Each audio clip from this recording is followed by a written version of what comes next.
अऊज़ु बिल्लाहि मिनश्शैतानिर्रजीम बिस्मिल्लाहिर्रहमानिर्रहीम अल्लाहुम्मा सल्लि वसल्लिम अला सय्यिदिना व मौलाना मुहम्मद व बारिक वसल्लिम। नाज़रीन, आज आपके सामने एक ऐसा नुस्खा अर्ज़ करने लगा हूँ।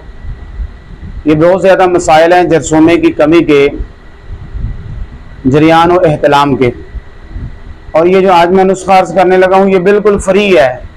इस पर तो कोई जो है वो पैसे आपको लगाने नहीं पड़ेंगे, किसी पंसार स्टोर पे नहीं जाना पड़ेगा, किसी दुकान पे नहीं जाना पड़ेगा। अब नुस्खा क्या है वो समाप्त फरमा लें। आपने ये पिपल होता है, पिपल, इसका जो फल होता है ना, ये कच्चा फल तोड़ लेना आपने, और फल तोड़ करके आपने उसको किसी कपड़े पर या किसी कागज के ऊपर बखेर देना है, और साए के अंदर ही खुश्क हो। इसको आपने धूप में नहीं रखना, साए के अंदर खुश्क करना है, और खुश्क करने के बाद उसको आपने पीस लेना है। और आप जब पीस लिया तो आपने करना क्या है, आधा किलो दूध लेना है। आधा किलो दूध लेके उसके अंदर ये 2 चम्मच डालने हैं, इस सफूफ के, जो पिपल का कच्चा फल आपने तोड़ा, इसके सफूफ के 2 चम्मच डाल के, और हस्बे जायका चीनी भी डालनी है, और 1 चम्मच आपने देसी घी का डालना है। अब डाल के इसको आप पकाएं पकाएं पकाएं, इतना पकाएं कि ये आधा किलो दूध जो है ये 1 पाव रह जाए।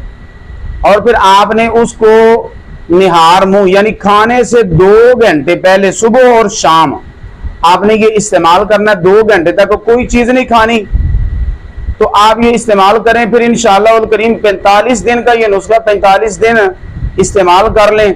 उसके बाद आप जहां चाहें आप चेक करवाएं, इंशाअल्लाह उल करीम जरसूमा जो है आपका वो पूरा होगा, और जो जानदार नहीं है वो भी इंशाअल्लाह उल करीम जानदार हो जाएगा, और जिनके सर वगैरह नहीं है, जो पूरा नहीं है, वो भी इंशाल्लाह इससे पूरा हो जाएगा।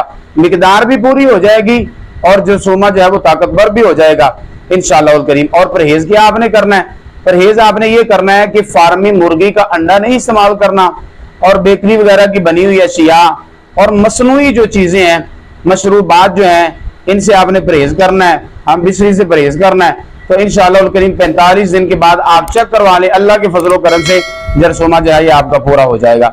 अल्लाह ताला हम सबको शिफाए कुल्ली नसीब फरमाए।